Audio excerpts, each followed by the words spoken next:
Welcome to the week one Zoom session. Also, welcome to Creative Presentation for June. I look forward to working with all of you this month. Thanks so much for attending. These lectures are always going to be live on Tuesday nights at 7 p.m. Eastern, but they're also recorded, okay? In case, not everybody can be here at 7 p.m. You should be able to see my screen right now, right? The list of courses, list of activities for our course. I'm sorry, I'm navigating the Zoom menu as I'm speaking. So hopefully you've done all this sort of beginning stuff, including there's a Meet Your Instructor area where you can learn more about me. There's a little video to watch.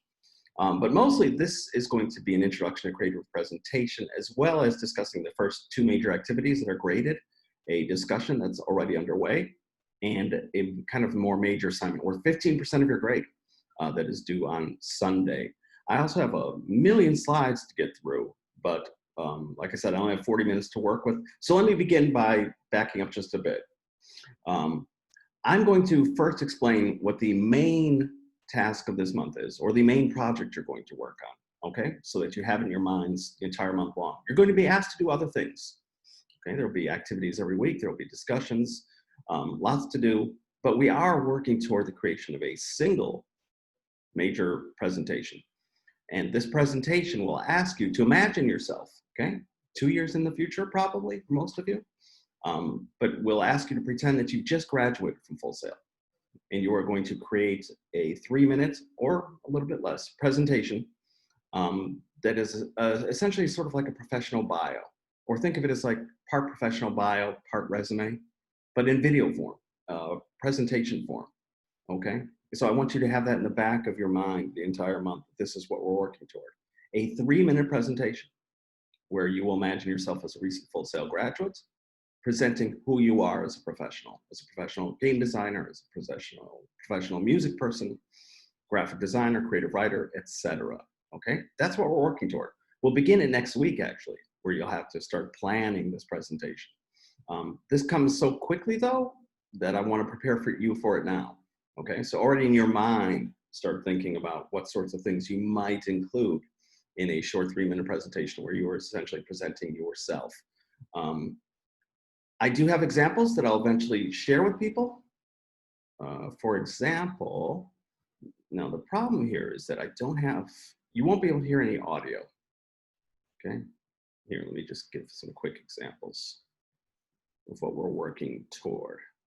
I have to navigate to, got a million things open here. Okay. Let me get this bad boy open, but let me also start sharing it. That's one of the awkward things about Zoom is I have to share a specific screen instead of just whatever is on my screen. So let me do that. Okay, so now you should see like a video screen. So here's an example of someone's final presentation. Okay, you won't be able to hear audio, unfortunately, but just take a look.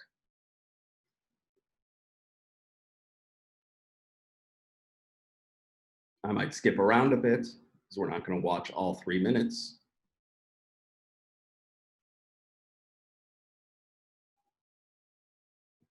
Okay, so I'm skipping around. Some improvements could be made here. Here, let me switch to another one. Let me make sure it's still sharing the video screen, that is. Yeah, I think it is. All right, so these are pretty fancy presentations, okay? These are people who are quite comfortable using, for example, video editing software. You can use whatever software you want. You can use PowerPoint. You can use Adobe Spark. You can use iMovie. You can use any video creation software. You can use whatever tool is appropriate, but you will be producing ultimately a 3-minute presentation about you as a professional. Imagining that you just recently graduated from Full Sail. There will be voiceover. But what I'm trying to show you now and getting you prepared for is this idea that we are going to try to break people of bad habits. And by that, I mean, here, let me switch to a different thing. Oh, did I lose my? Hold on, new share. There we go. You should see my web page again, our course listing. What was I saying? Oh yeah, 3-minute presentation, okay. But you'll be combining appropriate visuals with limited text. Okay, I'm going to sound like a broken record all month because really this course is pretty simple in terms of we're trying to break people of bad habits. I used to have these bad habits too, by the way. Okay, before I came to Full Sail 7.5 years ago, I would create presentations by opening up PowerPoint, opening up some sort of template, and basically slapping words onto slides, right? Creating bullet points. Essentially, the content of what I would say was already on the slides. And I'm going to suggest to you that that's not a terribly interesting presentation. So we are going to try to reverse that in this course. Now, the good news is, I think the course is pretty simple in the sense that if you can keep that in mind, that we are rethinking how we do presentations, that we are aiming for a dynamic presentation, okay? Something that's more like a appealing slideshow or even a short video or film. And again, you can do these things with PowerPoint. But in later weeks, I'm going to teach you some tricks like how to throw out the template and just create your own slides from scratch. But if you can keep that in mind, that what we're working towards here is powerful visuals, limited text. Notice the little snippets that I gave you contain very little text, right? Think of it like the YouTube videos. All of you have seen videos that are essentially presentations where you're hearing the person's voice because that's what's important, what you have to say. But what's happening on the screen is the visuals are matching what you say. Does this make sense to people? I think so. Because what we're trying to do is to end the open up blank document, start slapping words on slides and calling it a presentation. I laugh not to be mean. I laugh because that's what I used to do. And coming here at Full Sail, I realized that presentations could be so much more. Okay, people can hear me, yes? Awesome. So just keep that in the back of your mind. This is what we're working toward, but we're not there yet, okay? So you don't have to worry about any of this until next week. I'm going to double check to make sure that I am coming through. Like going to the chat. Where's my chat area? Why are things disappearing?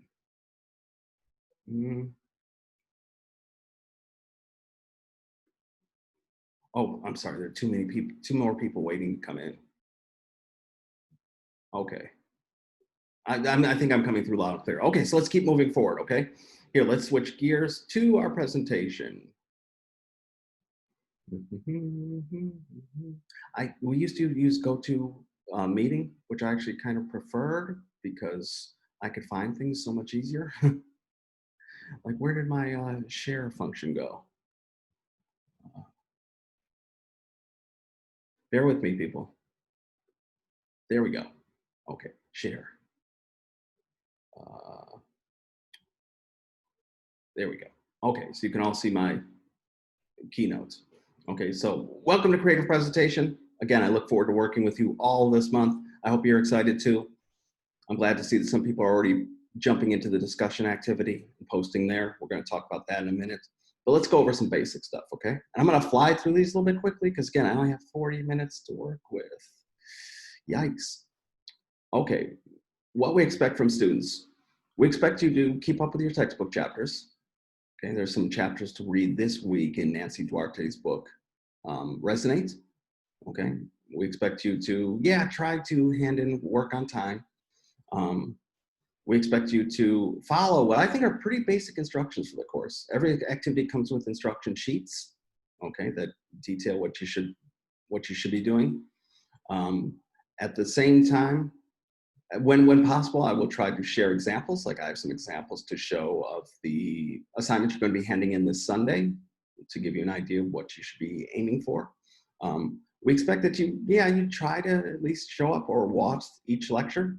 Again, if I'm limited to 40 minutes, that's not terribly long.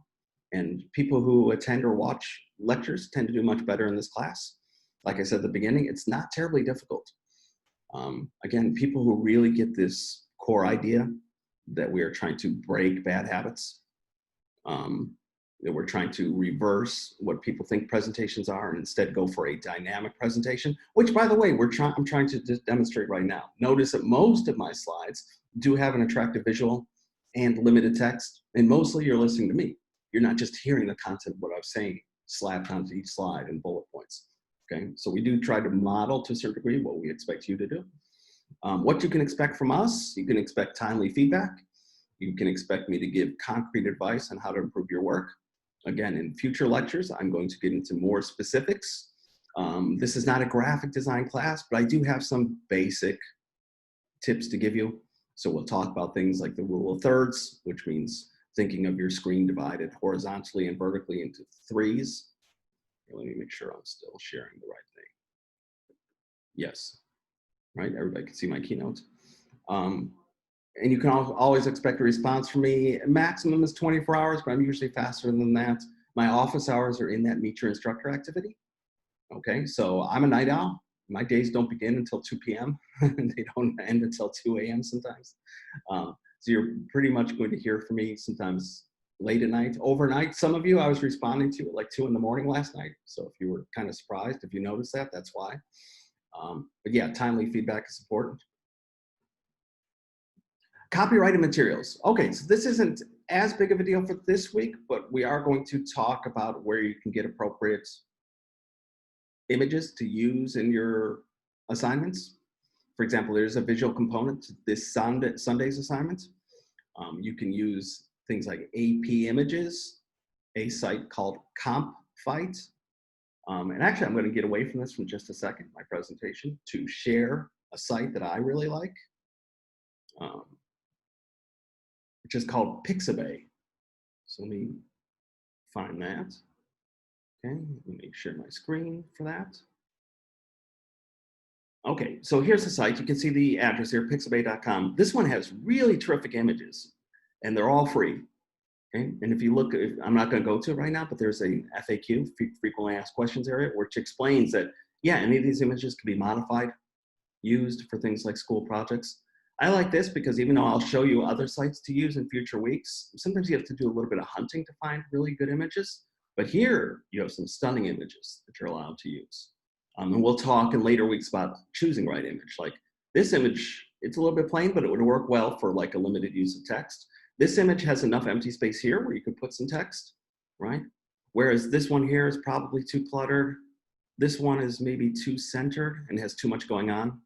Okay, but we'll talk about that in future weeks. Again, it's not a graphic design course, but we will talk about basics. I'm trying to keep up with the chat at the same time. Okay, everybody's still with me though, right? Good. Let me go back to my presentation and sharing. Okay, here we go. So again, I'm going to breeze through some of these slides. I apologize for that, but it's just easier. And we'll return to that issue of copyrighted materials. Professionalism, it's worth 10% of your grade. Basically, I don't take off many professionalism points at all, unless like for late assignments. By the way, even if you're late on assignment, please get it in, okay? Oh, I should say that normally I teach in the English department, but I've taught creative presentation a dozen or more times, so I love teaching creative presentation. Gives me a break from teaching English class. Some of you may see me again when you have to take English composition. But yeah, I love teaching creative presentation. I do have to check with the higher ups though, because I forget, like in English, we have a pretty mild deduction for late work, especially during the pandemic. I have to find out what that is for creative presentation. But I can tell you right now, get in work, okay? Even if it's late, get it in. I will still grade it. But otherwise, I don't really take off points. Now you have two textbooks, okay, by Nancy Duarte, Resonate and Slideology. This week you have some chapters in Resonate. Other weeks you'll read from Slideology. Resonate is more about big picture advice about presentations in general. Slideology is more the nuts and bolts about things like graphic design, the really kind of specific details about putting together a visually impressive presentation, okay? Now, I do encourage you to look through these chapters. I'm okay with some skimming or reading for gist. In other words, it's more important that you come away from the readings understanding like, yeah, I get the main point here. I'm going to remember this important point. You're not going to be quizzed on the readings. Essentially, the readings and these lectures is going to be proof to me when I see your work that you're sort of keeping up, because it's a real quick thing when, let's say week 3, when you have to do your first draft of the presentation, and I see bullet points and just words slapped onto slides. That's an indication to me, oh, look, someone hasn't been keeping up, right? Because they're doing the exact opposite of what this class is supposed to be about. By the way, is anybody excited for this opportunity, this challenge to make much different presentations? Anybody want to admit, like me, that, yeah, presentations used to mean just opening up PowerPoint and slapping words on slides. I'm brave enough to admit it. And I have to tell you, there is, I think, sure, it's more work to do a visually impressive, dynamic presentation, but A, you'll need it, okay? I don't care what field you're in, embracing new technology, trying new things, being creative, I think is worthwhile in itself. And creating a dynamic presentation is more fun, even if it is a bit more work, than just slapping words onto slides. I am trying to keep up with the chat. Nobody's weighing in on whether or not you've made lame PowerPoint presentations in the past. Anyway, there's our author, Nancy Duarte. So please keep up with those 2 books. Lydia says, I used to make presentations like that when I was younger, but I had 2 wonderful speech teachers, one from high school, one from college, and so my ways of presentation got better. Okay, awesome. Yeah, some people come in with such strong skills that I'm like, wow, did they not have to take this class? Some people already know how to make fancy looking presentations. By the way, you can always go to YouTube. I mean, you know what I'm talking about. The presentations that are, you hear the speaker's voice, but you never see them on camera. But while you're listening to them, the visuals change to match what they're saying. That's what we're aiming for in this class, okay? And by the way, my welcome video, which is admittedly, it was created quickly, and it's very old because it shows an ancient version of FSO. But there's an example where I used iMovie to make a presentation where the content of what I'm saying doesn't just appear on the screen. I don't say, hello, my name is, and then the slide says my name. Then I explain where I'm from. There are bullet points saying where I'm from. No, I'm talking and the visuals are changing to match. So think about that, okay? Because if you can keep that in your head, that's really what this class is about. And that's why I'm gonna sound like a broken record most weeks, where every week I'm gonna repeat the same thing. We're aiming for dynamic presentations, where what you say is what's most important, and the visuals are going to act like a visual anchor or sort of visual backdrop that changes to match what you're saying, okay? Let's see. Aaron says he's made several work, but yeah, learn less is more. Good, yeah, less is more. We're aiming for like simplicity. That's the awesome thing, is like you find the right image, pair it with the right amount of maybe just small text to match what you're saying so that the viewer can sit back and sort of watch it, this streamlined 2 to 3 minute video or slideshow, okay? And you can do it, and you don't get penalties if, let's say, you're not great at video software or Adobe Spark. You can do these things using PowerPoint. And in future weeks, I'll even show you like how to create a slide from scratch using PowerPoint. Okay, someone says not excited at all. I'm used to making PowerPoint presentations, so I'm so used to the bullet point format. Yeah, we all are, but I'm gonna show you in future weeks how simple it is, okay? Like you find an attractive image, you can stretch it over that blank slide, you can choose an attractive piece of text, add some text in appropriate space in those images. And again, or think of the presentation you're watching now, right? We are combining visuals with limited text. So that's what you're aiming for. Same thing here, look, visual, limited wording. So we are trying to model this behavior even in these lectures. Okay, I'm gonna fly through some of these slides if that's okay. I already touched on this earlier, okay? Most of you are in industries that are tech driven.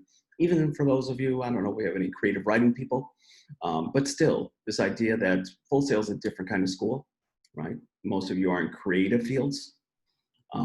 So embracing not only creativity, but this idea of change. A lot of the stuff you're going to learn here is going to change the moment you graduate. You're going to have to learn on the fly. So for those of you who are a bit old school presentations, why not, update your style a bit, kind of like your fashion. I shouldn't comment on that though, since I haven't updated my look in 20 years. Yes, Alyssa, simplicity is the key. Like you can find an attractive visual like this one in the background, right? You can find a way to add wording so that it stands out. Matthew says he's probably gonna be the least creative person in his class. Don't worry, I don't penalize people. I'm much more interested in, are you doing these things? And in future weeks, I'll show you some people are using PowerPoint and maybe they're not as snazzy looking as those fancy video presentations, but they're still following the key concepts in the class. That's what I want to see, okay? I want to see us ditching the old way of making presentations, at least trying to make something that's a little bit more attractive. Okay. Yeah, don't worry about not being good at design. This is not a graphic design class. I will again go over some basics in future weeks. In Slideology, the book in particular has some tips as well. But don't worry, it's not that kind of class. Okay, I'm here for big picture things. Can people produce a presentation that's attractive enough looking, that's driven by visuals?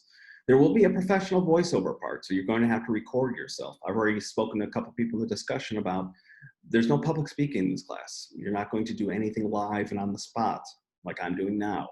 Okay, so you have the time to write a script, to record that script, and then have that script, your voiceover, match the visuals so that you can produce a final presentation that I can just kind of sit back and watch.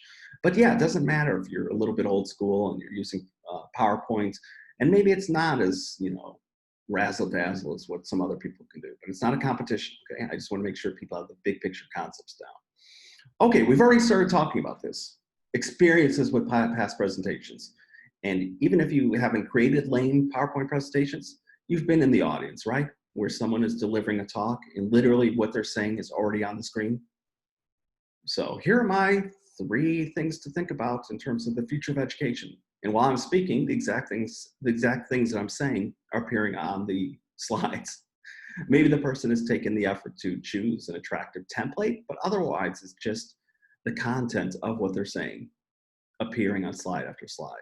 And I'm going to suggest to you that doesn't make for a very appealing presentation. Again, you've seen modern presentations all the time.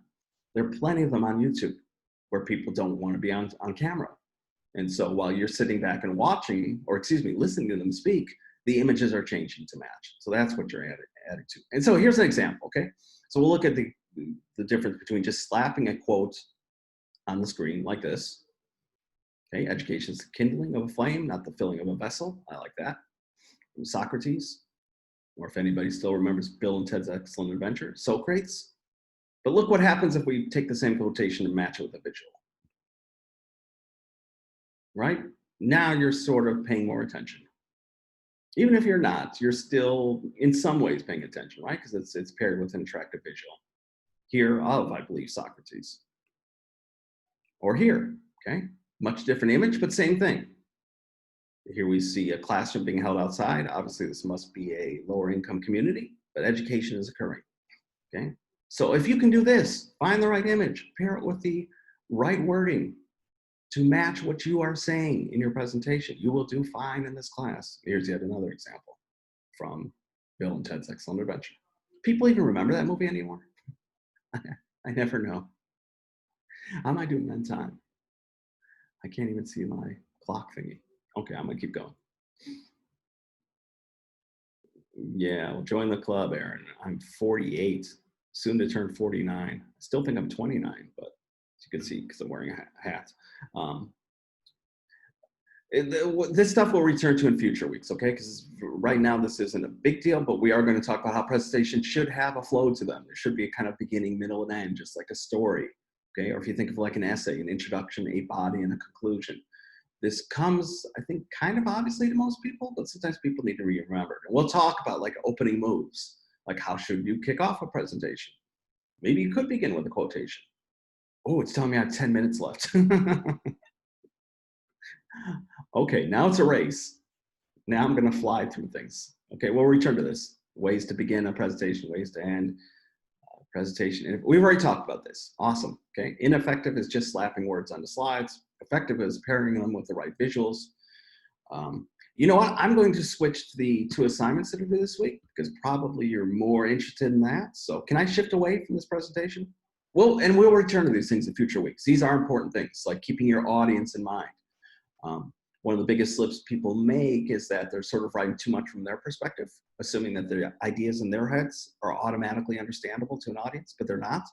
So in future weeks, I'm going to tell you about how you should always look at your work as if you're not you, okay? Like you're just some perfect stranger. And a way to test your presentation is to watch that presentation as if you're not you.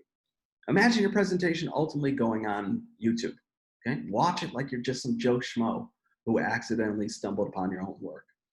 You'll notice lots of things like, oh, I didn't explain that very well, or that makes sense to me, but that wouldn't make sense to a regular person or a general viewer. So we'll talk about this. And yeah, I'll repeat this too. The idea that your audience is the hero, okay? They're the center. I mean, it sounds strange when the presentation is all about you, that your audience is the hero. Well, yeah, because again, things won't make sense if you are too stuck in your own head. Put your viewers first. In this case, because you're creating a professional bio, not for this week, okay? This is what we're building toward. A 3-minute presentation where you imagine yourself as a recent Full Sail grad. Yeah, you're picturing someone who kind of like works in human resources, or picture a future where everybody submits short videos or slideshows instead of resumes and cover letters. Think about what that person would want, okay? They're the center of attention. Even though you're the topic, still, who you're trying to reach is what's most important. Okay, we're going to talk about this in future weeks. I'm going to get away from this because if I don't allow enough time, I'm not going to talk about the 2 activities. Okay, so let me start resharing this. And I already have open first the discussion that is due. It's already underway. You're supposed to make a first post by tomorrow night. If you don't make it by Wednesday night, still do it, okay? Get it done. Also, look at the instructions. I'm happy to see that some people are already jumping in and have been doing an awesome job. I think I can just click on it. But yeah, make sure that you read through instructions. I know, I'm not very good at reading instructions sometimes too. Words, more words. But for example, here's the core of the instruction, right? So on the discussion board, you have to make an original post where you share your experiences and thoughts regarding both public speaking and presentation making. So it asks you to consider prompts for your first post. Your comfort level with presentations, public speaking experience that you remember was good or bad, and your experience with presentations. And it says, I'll be also to share what you would like to learn from this class. What do you think you need to improve on? Okay, so there are kind of like 5 prompts you have to consider. Like I said, I'm very, very happy that I'm seeing people writing in-depth, thoughtful, original posts, but occasionally I see someone who's kind of rushing through it and not really answering the prompts. So be careful, okay? Make sure that you read the instructions, not just jump to the board, see someone's post, because that happens sometimes, right? Thank God the first people who posted did an awesome job. Because when someone posts like 3 or 4 sentences, then people jump in and think, oh, that's what I'm supposed to do. No, but you also have to respond to one of your classmates. And that's the second part of this activity. It's due by Sunday. And I think, do we have a comment on that? Expectations for that? Maybe in the rubric? Basically, respond in kind, okay?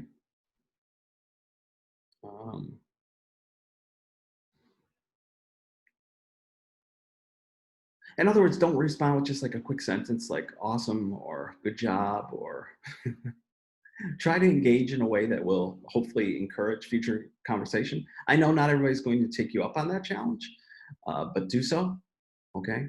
It's not that you have to write this huge amount, but yeah, it shouldn't be just like 2 words or a single sentence or 2 and, oh, there's my response. Oh, I'm sorry. What's the same instruction? Someone help me out there. Is it 2? Maybe it's 2 responses. I'm getting confused with the English class. Thank you, Alyssa. 2. Make sure you respond to 2 of your classmates. In English, we have a discussion activity where you respond to just 1. So yes, respond to 2, please. 2 of your classmates, thoughtfully and somewhat in depth. You have this thing here, okay, that covers how to give peer feedback. And I'm sorry for racing through this, but I need to get to the other activity. Okay, so the other activity is this guy here, due Sunday, where you have to choose 3 TED Talk. You can find them on YouTube. 3 TED Talks that you will analyze. Oh, this is still the discussion board. Here it is. No, that's an example. Presentation history. Bear with me, people. Thought I had it open. Here we go. Okay. So you will analyze 3 TED Talks. In other words, you're going to create 3 little sections where you analyze each TED Talk. And at the very end, after you've watched 3 TED Talks, you're going to create a list of 10, a top 10 list of what you think are important qualities of a good presentation. Let me make sure I'm still sharing the right thing. Yes. Again, you do have instructions to read through that go into more detail.